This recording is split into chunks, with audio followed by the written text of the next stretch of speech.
You touched on so many good things that I want to like earmark to jump into. And the first thing that you Yeah. that you said that I think is such a topical concern for so many people right now is hiring and is making sure that the people that are on your team are happy to be on your team and that they're feeling heard and seen and appreciated and also that they feel safe when like the world feels as unpredictable as it is and everything feels chaotic. Kiss my aesthetic, branding, marketing, entrepreneurship. Kiss my Greetings aesthetic. and welcome back to the Kiss My Aesthetic podcast. I'm so excited to have past client and friend via the internet, thank goodness, Erica Escalante on the podcast today. Welcome, Erica. Woohoo! Hi, I'm so excited to be here. How come we've never done Just this before? that's what I was saying before this is like I'm racking my brain. Like, how has this not happened already? I feel like you and I are so aligned in so many ways and have had quite the journey together. So, for anyone who doesn't know you yet, can you tell us who you are, what you do, and who you help? Yeah. So my name's Erica Escalante, and I am a cafe and bakery consultant. So I typically work or primarily work with small business owners who own cafes or bakeries. And I come in and holistically look at how to make their business more profitable, how to make their lives better, how to make their employees' lives better. And that's what I do full time. And this hasn't always been the case. So let's lay the groundwork. This No. is a somewhat newer business for you. It's been so exciting Yeah. to watch you kind of like grow into this path. I won't even say like fall into this path because I think every step that you've taken between when I first met you and now like makes so much logical sense as to where you are. But tell us kind of the backstory, like how you ended up here. Yeah. So I've been in the coffee industry for 17 years now. I started as a barista at Starbucks when I was a teenager, and I never left the industry. I love working in cafes. I'm very outgoing and friendly. I also love like the technical work of working in coffee shops, and I'm just really ambitious. So I worked in coffee shops, then I switched into away from corporate and into privately owned shops where I started learning things like latte art and like espresso theory, and ended up taking over the shop that I was working at when I was 21 years old. I became the owner of that coffee shop, and I grew and ran and owned that company for just about 10 years.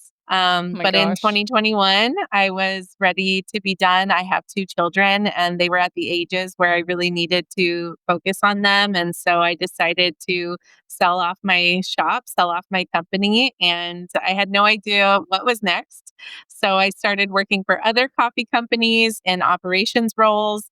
And then last year, about 18 months ago now, at the beginning of 2024, I decided to launch my own consulting business. Hell yeah. It's so exciting because like I said, it's one of the things where it's like when you do have that expertise and you have that knowledge and you have the freaking experience, I think that makes for such a better consultant. And there's so many people that I think start consulting without the experience, which like kudos. That takes a certain amount of balls that I just don't have.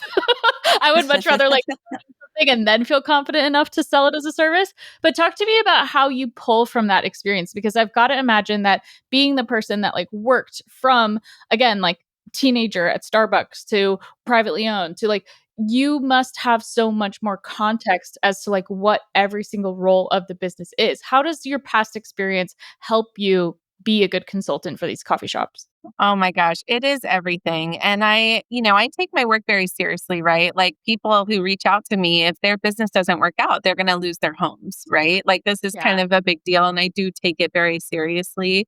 And I really, really care, right? And as an ambitious person, I always tell my clients, I never want to be on the losing team. And if we're going to be on a team together, I'm fighting for you to win. It is so hard. I feel like it's maybe one of the hardest times to ever run a small food or beverage company right now.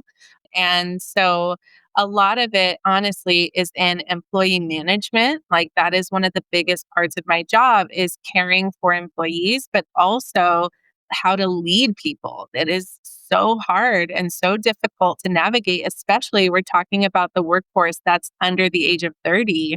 They're just a different kind of workforce, right? And a lot of people who are in businesses are 40 plus years old, different generations. And it is extremely triggering and frustrating. And I heavily relate because I was the business owner at some point. And I remember being super frustrated with my employees all the time.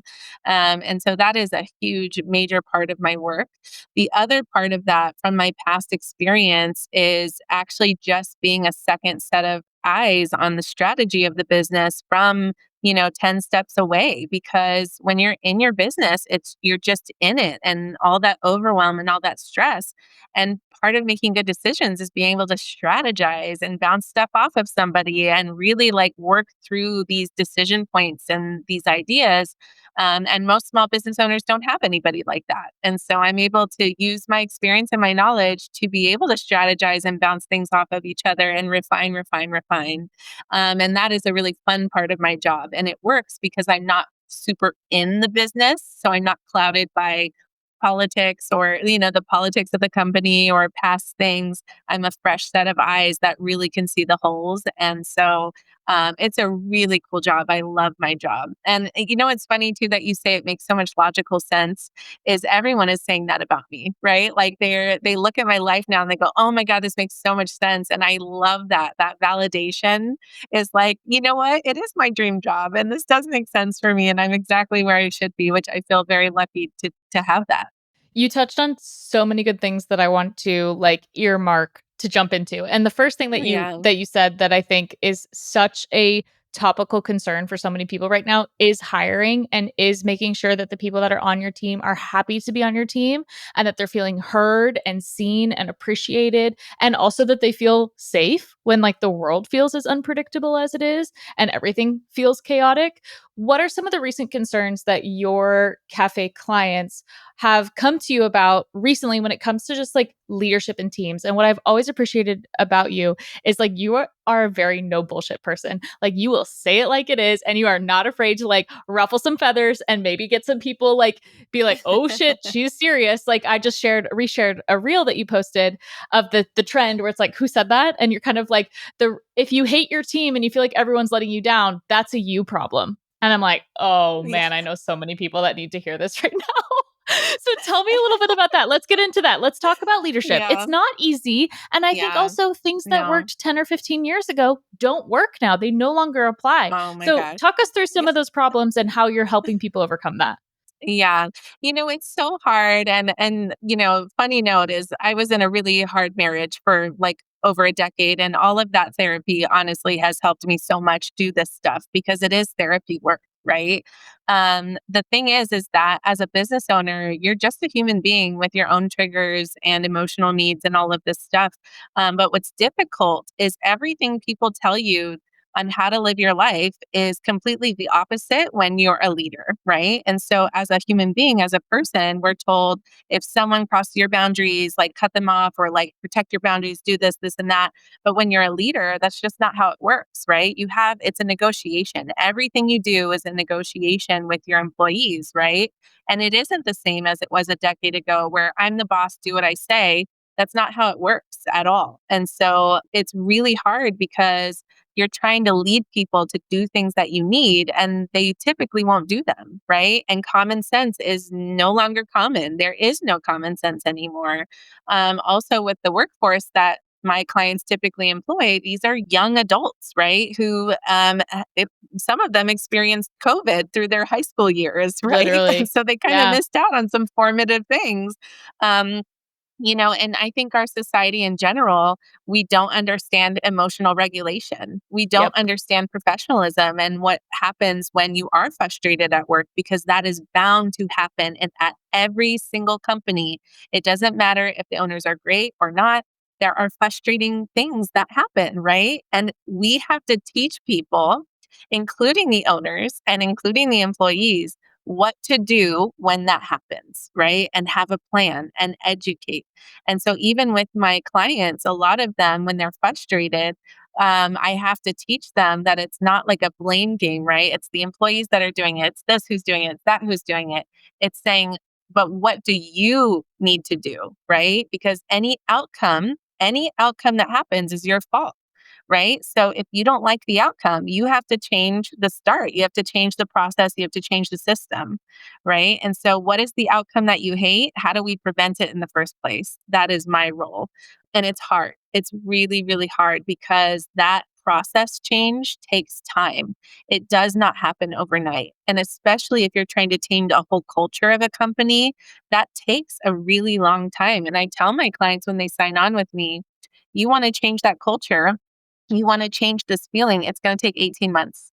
It's going to take 18 Yeah, months of that's a you hard pill to taking, swallow. Mhm. yeah, it takes 18 months to 2 years because you have to take responsibility for every single piece you have in those processes, right?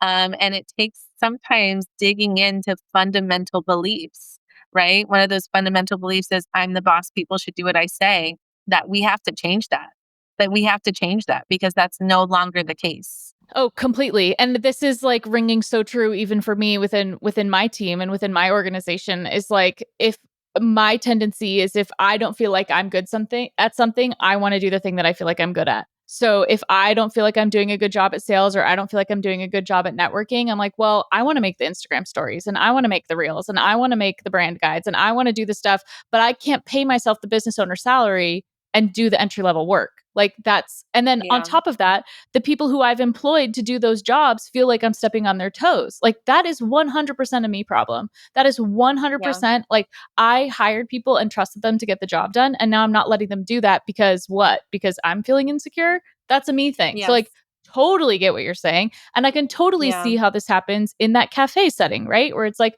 in that Yeah. coffee shop setting where it's like, okay, I hired this person to be the manager, but I don't like the way they're doing it. And so therefore I'm going to come in and do it on top of them. And that just like absolutely feeds the chaos wheel, right? It's hard. It's easier Yeah. said than done because it's like, I mean, same. I've been in this business for 11 years and I would have never thought that I would be that person to do those things. And you're like, okay, well, my team, God bless them, were like, well, maybe you could just like stop. And I was like, oh, good point. Sorry, guys. But we Yeah. had to have a really honest conversation. It's hard. Yeah. And it is hard because speaking of therapy work, right? Like I have this happen all the time where a business owner is frustrated and they're like, I'll just do it myself, like I just have to do everything. And part of that for me is being that trustworthy person to pause them and be like, let's pause. Let's hear more about that. Right? Where is that feeling coming from? Right? I hear it because I'm 10 steps away. I hear that you're scared. I hear that you are in heavy protection mode because you have fear, right? You have fear of failure. You have fear of embarrassment. You have fear of going bankrupt or, that scarcity mindset in a sense. So it's like, what would happen if you were actually thinking in abundance? If you had plenty of time and plenty of resources and plenty of money, how do we focus more on getting this person to give you the outcome you need versus you just in that, like, I need to control it back. I need to protect and control. And that's hard when there's so much on the line, right? Like when you have a cafe, oftentimes your rent, especially like here on the West Coast, is $9,000 to $12,000 a month. Okay. And you're Yeah. selling $6 items, Yeah. It's a six lot to of items. $15 items. And you're paying a lot of money to these employees. And so it is so difficult and it's so valid and fair. It's so valid to be scared. It's so valid to feel like you need to control. And I'm really happy to be a person that can give clients some sense of validation on their feelings where I'm like, you know what? Yeah. All of those feelings you have, save them for me. When we have meetings, you can dump them on me. I will carry Totally. them for you. Keep them away from your Totally. team. Keep them away from them Totally. because Because there's just some of these things that aren't appropriate. And I think about that a lot because I think in my come up, so like for the first like 6, 7 years of my business, it was just me.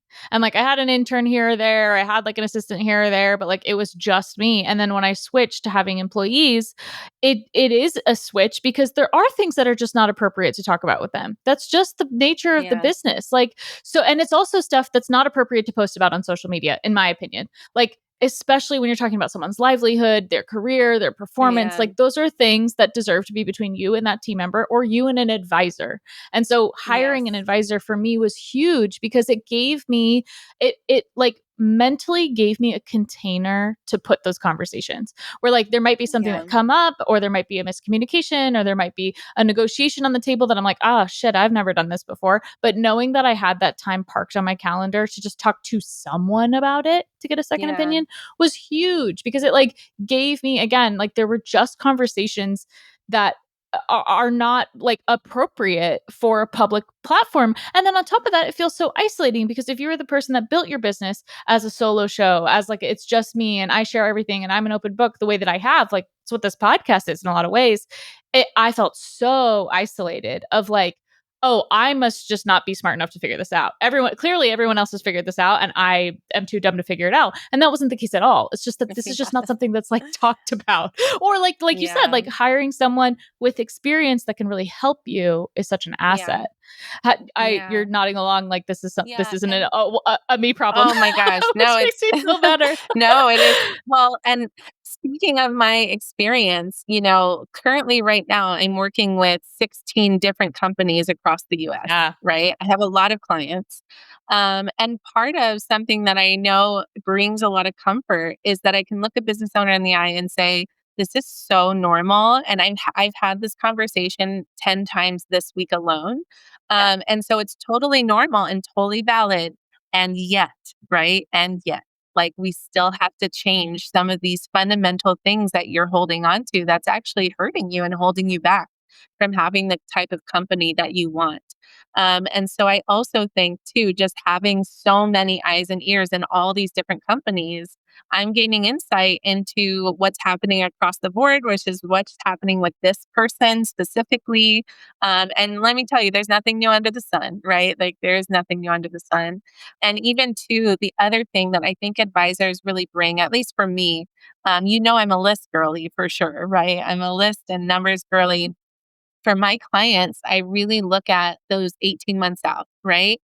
And I have goalposts for our work. I know when we're on track and when we're not. And so a lot of people, they're like feeling this anxiety, like it's been 6 to 8 months and like we just don't feel like changes are happening. And I go, I know, but remember where we're going. We made a work back yeah, calendar. Here's 18 months. Here's 6 months from there. Here's where you're at. You're actually in the hardest part. And remember at the beginning, I looked you in the face and I said, around 8 months, you're going to feel like giving up, and we have yeah. to keep Keep unpacking to the and keep plan. moving forward. And so I really base a lot of my works on metrics of success. How are we measuring success in any one of these areas? What are the signs? What is the outcome that we will see and measure that says we're on the right track or we're doing a good job? And Yeah. I just love being that place for people. I think it really speaks to my personality, my skill sets, even me as a mother, me as a caring person to just, remember how I felt as a business owner and be like, hey, let me carry some stuff for you. This is heavy and it's really hard. And That's such a I love lesson it. in itself. It's such a lesson in itself, Yeah. especially now when like how quickly our attention span moves, how quickly the news cycle moves, how quickly we assume things fall together for other people. Like I love that you said like this is an 18-month change. Like, and I think it made me think back again to like, okay, what was I doing 18 months ago and how radically different my business is, even if it doesn't look different on paper or even if it doesn't look different in my routine, like it is a different business and there are different dynamics, and I do think that all those seeds will come to flower because we planted them so long ago, right? So it's like the patience of Yes. that is like it can feel discouraging, it can feel sticky, it can feel hard, it could feel like, well, what the fuck am I doing? Like this just feels worse than I did last year. It's like, Yeah. okay, but last year you weren't sleeping, so like at least this year you're sleeping, so that's a win. Yeah. Like, you know what I mean? But like, Yeah. I can totally understand the feeling of working towards something, but not feeling like you see the progress. And Yeah. that's, I've got to imagine your clients are so thankful to you for. I do feel very loved and appreciated, and I do love my clients too. And it's funny because people call me a business therapist, and I go, I'm absolutely not a therapist because one, I talk about myself and my experiences. Yeah. I do love my clients, and they love me back. We do build a very close relationship. Still of course with boundaries, but definitely not in the therapy way. And therapists are not supposed to tell you what to do. And I do straight up tell you, this is what you need to do. And it is Yeah. more of that.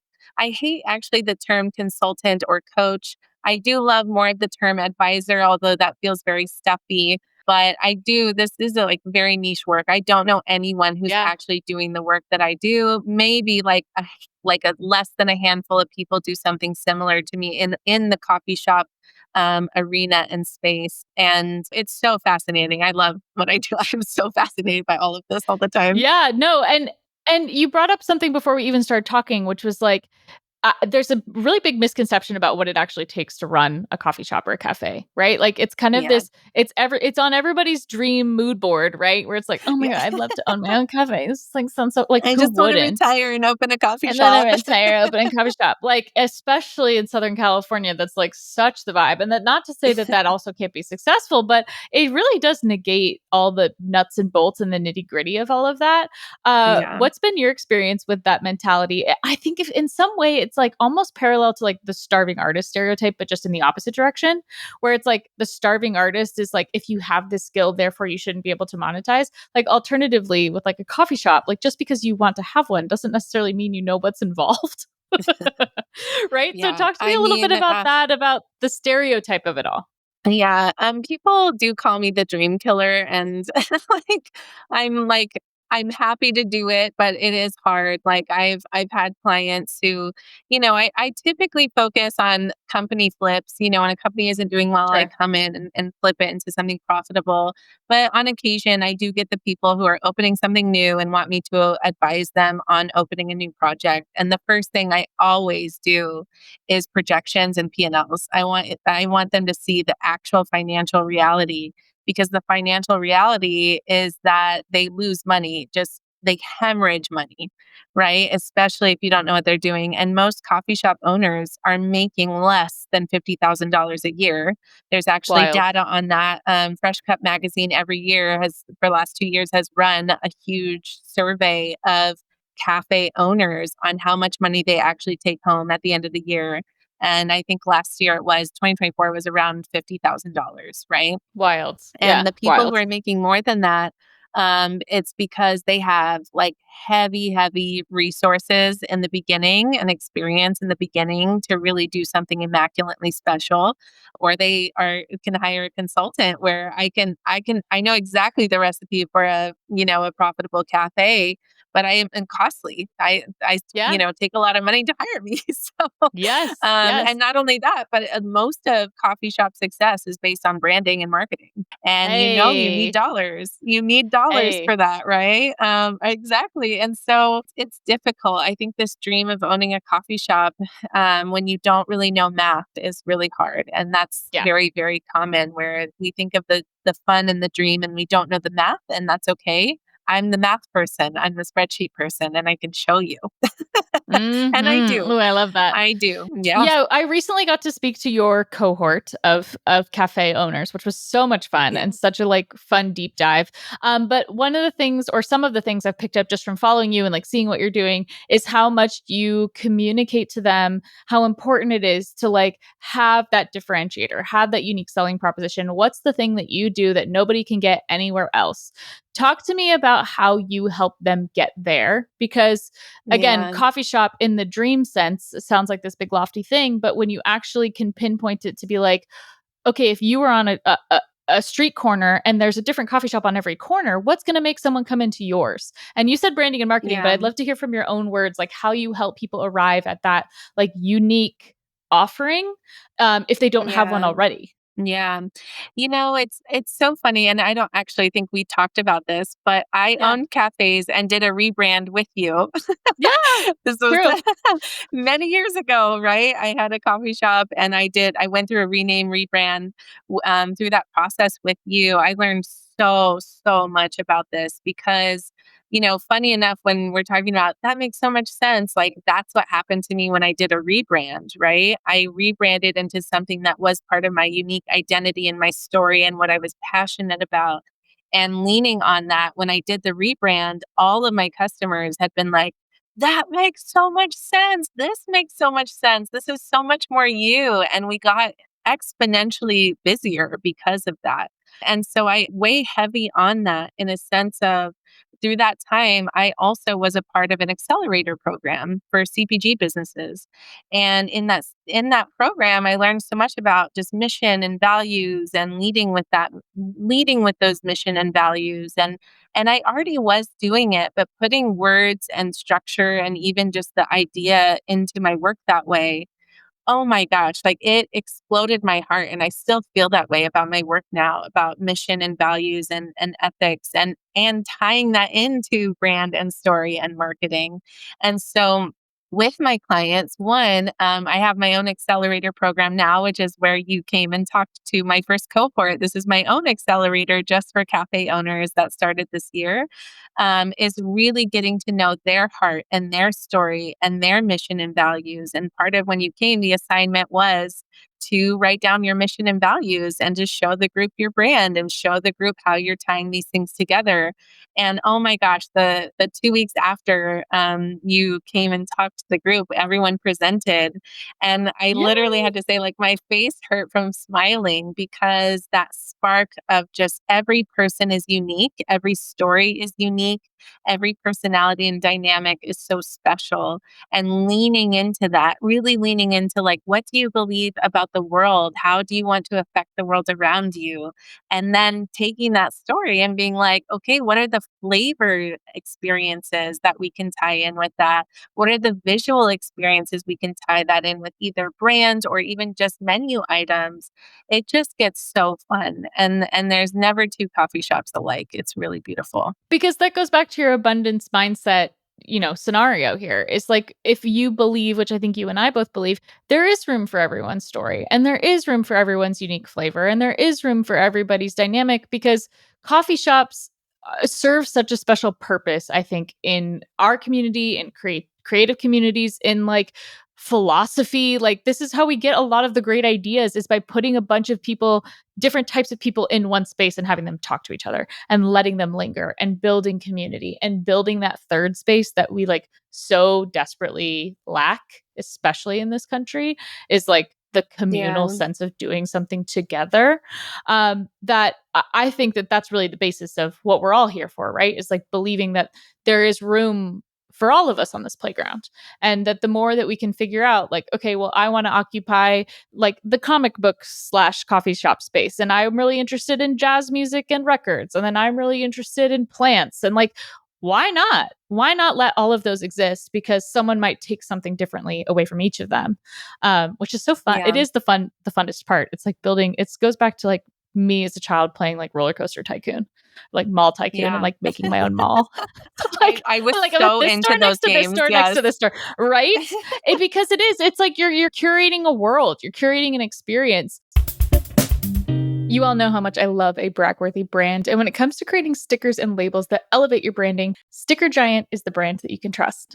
Whether you're looking to create something for fun for your next launch, elevate your brand, or add a little extra flair to your packaging, Sticker Giant's custom stickers and labels help your brand get noticed in all the right ways. They've got a dedicated team handling every detail, so you can count on Sticker Giant to bring your designs to life just the way that you imagined. And Sticker Giant stickers and labels are proudly made in the US of A. If you're ready to give your brand that extra boost, go to stickergiant.com and use promo code KMA25 for 25% off your first order. Sticker Giant, your partner in the sticker and label business. Talk to me Yeah. a little bit of how some of those breakthroughs that happened 2 weeks after the presentation. Because I'm first of all just Yeah. nosy and curious. But Yeah. I remember there was someone, and maybe you can remind me her. You can remind me her name because it's escaping me now. Who was so passionate about so many different aesthetics and so many different styles, and like wanting to Yeah. go in all these different directions with like merch and everything.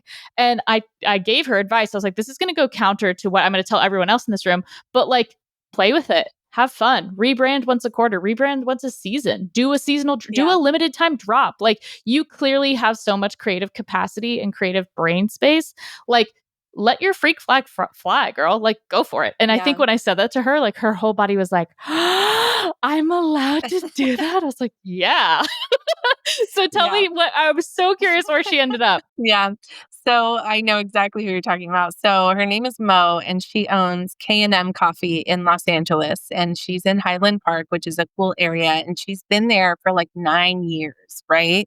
So she has been through it all, right? She went through COVID, she went through the strikes of all the entertainment industry, and now her street is completely gentrified. We're just in the last couple years, like five or 5 or 7 other coffee shops opened up on her street. And she's just like, oh my gosh, like she's been through it all. I'm surprised she hasn't like picked up smoking Right. or something Right. because I just, but she's the most Right. amazing person. And when we're talking about unique story, when you talk to her, she is all over the place in the best way, where she's the most loving person and she has all these interests in all these things. And around the time that you came to speak to the group, she was trying to figure out how to drastically do something different in her company, where she was a typical coffee shop open 7 days a week and struggling, not really hitting the numbers she needed. She was tired. She was burnt out. Her team was tired. And so around that time you came, I can't remember exactly what happened, but she came up with this idea that she was only going to be open Thursday through Sunday. She was going to call it long weekend, and every single week was going to have a different theme, or like every other week was going to have a different theme. Fun. And when she said that, I was honestly nervous for her just from the financial aspect and that sort of thing. I was just like, okay, but at the same time, another thing that I know is I know her and her story. And I also know that she has amazing instincts. And like she wouldn't be in business 9 years if she didn't have those instincts, right? And so leaning into those instincts and encouraging her, even just woman to woman, businesswoman to businesswoman, saying, no, lean into it. If you have a hunch, like go for it. And let's be smart about it. Let's strategize. Let's really understand our numbers, but like really lean into it. And for her, I think that it was the perfect advice, right? And you can tell that she's having a little bit more fun now with her team and fun with the concepts and getting more creative. And people love that about her already. And so I just think, that was one of the things that we're all watching and waiting and seeing, and just seeing a little bit more joy come back to her after some really hard years has been really beautiful. And she's planning so many fun, creative themes for these weekends that I'm like, oh my God, I really hope that, I think marketing is still hard. It's hard for every coffee shop that I've ever worked with. Right. But like the concept and the creativity in that life is there, and it's so much fun for her. And now you're making it an experience. And I think people have a really weird relationship with exclusivity, because I think we've made so many strides to be inclusive. And inclusivity and exclusivity, although they are like antonyms of each other, to me they illustrate different concepts. Inclusivity being everyone should be included and there should be something for everyone. That being said, the exclusivity of access to something adds a whole nother layer of intrigue, right? Because we are now in a society where you can order something and it can get delivered to your doorstep in 4 hours. How that happens, do not know. And is it bad for the environment? Yes, probably. But like the instant gratification society to then like offer something that's the opposite of that, that's like, oh, I can only get this Yeah. Thursday through Sunday, is like kind of genius. Like that's kind of so fun because Yes. it like eventizes it, right? It like makes you be like, oh, I went to this thing last weekend, but I won't be able to go again until next Thursday. It like makes you want to be there more. Like I think that's such a cool way to kind of flip this Yeah. coffee shop model on its head. Yeah. And it's so interesting. Like your work and my work, right? Is like it's all in strategy. It's all in human psychology, right? Like a coffee shop can have the most amazing products and they won't sell because of the way it's being presented to people. It's the same with business owners. They can be the most amazing people, but the way they present and the way they're perceived by their employees isn't working, and it isn't effective. Right. And so you really have to look and strategize on what is actually effective in the human brain of these people. And you're right that with so much excess and so much availability, actually narrowing in, honing in, and making something more scarce creates desirability, right? It's the same with when there's a line out the door, people want to go there more, even though there's a line. It doesn't even mean that the product is good or that the experience is good. It's just that there's a line and there's hype, They want a right? part of And so it. it's just, and that's where a lot of small business owners are so freaking tired. They're just like, I don't know. I can't, like, they just don't have the power, the energy to really think through that stuff. And Right. that's what's hard about business right now, is that you do have to do that. It's necessary, as opposed to 5 to 10 years ago, maybe not 5 years ago, but pre-pandemic, you would open up a coffee shop and people would come. You didn't have to play so much scheming psychology games in order to make it. And that's where I think it is required now. But to your point as well, like if you're a numbers person, right, and you have the opportunity to make $100,000 over 4 days or $60,000 over 7 days, like almost everyone's going to choose $100,000 for 4 days. It's like, yeah, that's way better. Like that means I don't have to be Yes. open the other 3 days. Like, hello. Like it's Yeah. just so Yes. interesting. Like when you actually can break it down and if she can get there with it, which it sounds like she can, what a cool way to like approach that scenario. So I'm so glad that Yeah. that little idea like was headed in the right direction. Yeah. And I think also like if you're a person that's been in business long enough and you know your space, like take big swings, take big risks. Like especially if you have that intuitive, and I think women specifically are so good at this. If you have this hunch, if you have this intuition that like, wait a second, what if, just what if I did something that was totally different than everybody else? And I think Yeah. that that's got to be really exciting to watch and like kind of cheer on from the Yeah. sidelines. Yeah, it is. And at the same time, right, I think of the process, right, of for me, the balance is actually having strategy and actually being smart because a lot of entrepreneurs, we're the ADD people, we're just like a lot of us are Sagittariuses and we just are like jumping in. We have this idea, whoa, and like we just go with it. And I'm the person that goes, wait. Like, let's talk about numbers real quick. Let's talk about strategy. I often think about you too, and I know you're going to resonate. And part of the big thing when you came to the group is giving them the homework assignment to actually write it down as a presentation because you know that people have so much up here that when they finally actually write stuff down, answer your questions, really think it through all the way, that's when like transformational power happens because it's there, right? And that's where sparks happen. And yet that's the stuff that everybody wants to avoid, right? Avoid, because it takes time to sit down and really like, you know, who's your ideal customer? Give them a name and a personality and talk about them, right? Everyone's like, I don't need to do that. I kind of know already. But that process of writing it down is like, it actually is a really big deal. Oh, completely. And it's also because that messaging ends up inevitably as a game of telephone. Like we can all remember playing telephone in like elementary school, middle school. You say one thing to one person, by the time it gets the 18th person, the message has completely fallen apart, right? So I'm always like honing in with our clients. What's your mission statement that's so locked in, that's so solid that someone can say it about you when you're not in the room?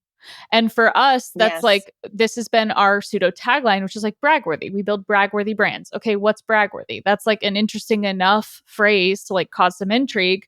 That's like, oh, they do anything relating to branding, which is like, yeah, that's what we do. But we need to make this an easy enough communicative message to be like, this is what we do. And there are lots of people that do Yeah. things that are similar, but we do this.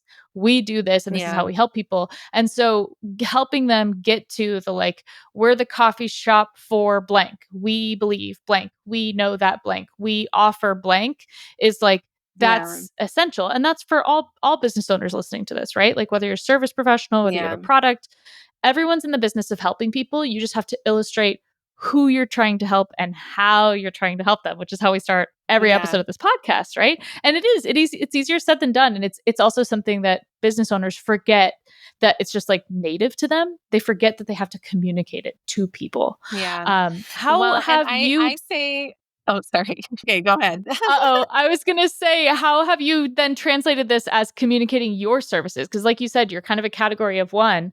So I feel like you said, you're like, I'm chewing on consultant, I'm chewing on advisor, but I feel like you're going to end up with some catchphrase or some terminology that's like truly all your own.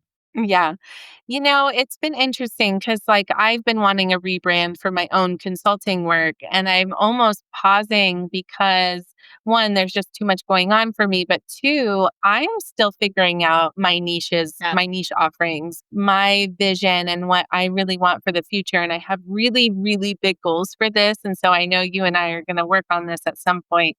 But I think I've played with so many different types of things, and I'm almost glad I've done I do a lot of design stuff on my own. I've always been in that and in that space. And so almost like having the freedom to try to figure out what works before I really go big, like Yeah. playing with taglines. Like the first tagline I ever came up with, it didn't make sense and it didn't like ever catch. It was like putting out fires, bringing in ease. And then like it just never really caught on. Right. And even now it's just kind of always floating out there. And, so it's for me, I haven't really had to do much marketing. Like I make content because I want to help people and I know I'm expensive and people need resources. But all of my stuff has been word of mouth. Like all of these clients really have come to me through word of mouth. And it's been an interesting thing to see, like even for me 18 months ago, what I thought my business was going to be versus what it is now is vastly different. And I know it's kind of transforming all the time where now I can be choosy about my clients in a sense of like, oh, that is not a project I am interested in. And I don't want to do that. Right. Like I talked about new Right. cafe builds. That's not necessarily my niche anymore, where I'm like, you know what? I don't have a heart for opening any more new cafes unless it's with an existing company already. I really like taking companies that are already around that have really amazing, parts to them that just need help, and this deep, deep help, right? Like some of my clients have 5 locations already. Right. And when you're talking about change for that affects 50 plus people all at one time, that is deep, deep strategy work, right? And I really love it. And yet I can only handle 1 or 2 of those clients at a time because it is so Right. mentally taxing to like take apart a mess. Essentially, everyone has a mess in their closet, and I'm taking it apart and trying to fix it. And, the other piece of this is that I have so much experience in every area. I call myself a holistic consultant because I'm looking at it from start to finish. I'm doing numbers, accounting, bookkeeping, projections. I'm also doing employee care, and I'm HR, also an expert marketing. in all the Yeah. technology, HR, marketing, design. And I do joke all the time, you're the external brand person. I'm the internal brand person, right? Like it's just even the smallest things of like, I told my employees to do this and they didn't do it. And I go, well, how did you tell them? And it's an ugly Word doc that they sent out via email. And I'm like, that's ugly. Like, no one's going to look at it. Like, these people are 23 years old. Let's make it cute. Let's design it. Let's make it interesting. Let's break up the words. Like, we got to say less, And so, like, that internal brand, it's really interesting. And what it ends up being is I end up becoming somewhat of like a fractional president or fractional chief of staff for a company where that ends up being the role that I have, and figuring out what that means on a brand standpoint versus what I want my future to look like is going to be really exciting. I know maybe by the end of this year, early next year, we're going to be able to do that. And I'm so stoked. I can't wait. I feel like I'm running so parallel to you because I feel that completely of like we are starting to describe ourselves as like your outsourced creative department until you can hire a full-time team. Because what Yeah. we also are good at is I think that you and I both like working very deep with a smaller number of people than very shallow with a lot of people. Because you can't Yeah. really affect change if you're only going 4 inches deep, right? So I would rather work with less people, more closely, more expensive than to work with 85 people all at once. And I totally understand the like not wanting to be involved in the new build part of it because that's also like new brands. Like 7 out of 10 businesses go out of business in the first 2 years. So for me to keep Yeah. spinning my wheels with companies that are absolute, like in COVID, I did like 41 brands in a year. And of those 41 brands, probably 10 are still around because it is because but also I was at a price point where that was affordable. Yeah. And so I was playing the volume game and it was fun because there was nothing else going on, but it wasn't sustainable because I was absolutely creatively burnt out and like I didn't get to help them and they didn't have the Yeah. funds to get the business to where it needed to go. So by becoming more expensive, yes, we work with less people, but we can affect more change within their organization because we can offer more involvement with their organization. And so I think that that's kind of becomes Yeah. the trade-off, right? It's like I would love to get back to like helping people get their ideas off the ground, but for someone starting a business tomorrow, spending $15,000 on your branding is dumb. Like that's not a smart investment of your money. Like you don't even have proof of concept. You Yeah. don't even have a client base. You don't have revenue. This isn't the time for you to invest in branding. Yes. Like and I tell this on discovery calls all the time to people. I say, "Hey, I don't think you're ready yet, but like for when you are, we want to see you spend like 10 to 15% of your revenue towards a rebranding effort. But if your revenue is zero, Yeah. your revenue is zero. So like, Yeah. where are you coming up with all this money? Because like, hello. Yeah. So I've got to imagine it's similar things are happening on your end. Yeah. And two, I think just strategy for myself, right? Like it's so weird going from owning a cafe brick and mortar company to a consulting service based business, right? And when you talk about, and I'm sure you know this too, it's like, okay, how do I get from six figures to multiple six figures, right? You're like, do I hire people? Do I have contractors? Wait, but then I have to share some of the money. And how do I like get them to know what I know so I can take on bigger stuff? And it's this big balance as well as my personal goals of what I personally want to create and achieve. I watched that I don't you probably watched the Martha Stewart documentary Oh, of course, of where course. I've watched it multiple times now where I'm just Yeah, like scheming, right? Of like what the next 10 plus years looks like for me. And so it's so good too to like prove that concept, really play with like, what am I doing before launching this big loud brand that I'm unsure of is right for me. So it's right. been a fun discovery to figure out what that means in this different kind of business, a very different But kind of also, business. we're so young. Like, in the scheme of our careers, Yes. like, we're so young. Like, even though you and I have both been doing this for, like, a minute, like, I just had a client yesterday that says that she's been following me on TikTok since she was in high school, and I was like, "What?" Like, I'm old enough for that now? Like, okay, like, that's uncom but hey, it was, like, a $30,000 project, so, like, who am I to be like, "No." Like, it's Yeah, no. crazy to me. It's crazy to me the way things come together. But, like, on the trajectory of our careers, I think you and I are both so passionate about what we do. I don't ever see myself not doing my Yeah. job. Like, even if I were paid a Yes. dollar a year, I think I would still get so much satisfaction out of, like, helping people realize and visualize their goals in that way and visualize their own Yeah. success in the way that I know I can help them, which is a superpower in itself, right? So, Yeah. yes, like, I Yeah. think you and I are similar in that, like, I loved the Martha Stewart documentary as well. Didn't love her crimes, of course, but, like, but this is a woman that also started her career in her 40s, 50s, 60s. Like, she Yeah. really got going, not at the age that we're at. So if there's still this whole so much can happen. The world will be a totally different place even in 5 years from now. Who even knows what Yes. we're in for, Yes. right? So I think I have to keep reminding myself that because sometimes I'm like, "Ugh, I've been doing this for so long." And I was like, "Oh man, I'm Yeah. gonna be like laughing at myself in 10 years." Yeah, I mean, So funny. I'm so about reinventing yourself over and over. I have lived so many lives. I'm turning 35 this year and I have lived so many lives. And it's funny because I turned my personal Instagram into my consulting business Instagram. And so my followers, some of them have been following me for 15 years, and it's like they like Yeah, people like you too who have watched every stage and every move and like having that community around me that is like saying, this makes sense. Yes, yes, yes. Like it feels really good. It makes me feel like anything is possible. And I know that I'm going to keep refining and pivoting as the world evolves. And a lot of the work I do now doesn't even just apply to cafe owners, it's a bunch of true. different owners at large, True. and even just thinking about coffee shops. There's estimated well over 30,000 coffee shops in the US alone, and they all provide about just independent coffee shops. It's estimated that they provide a quarter of a million jobs in America.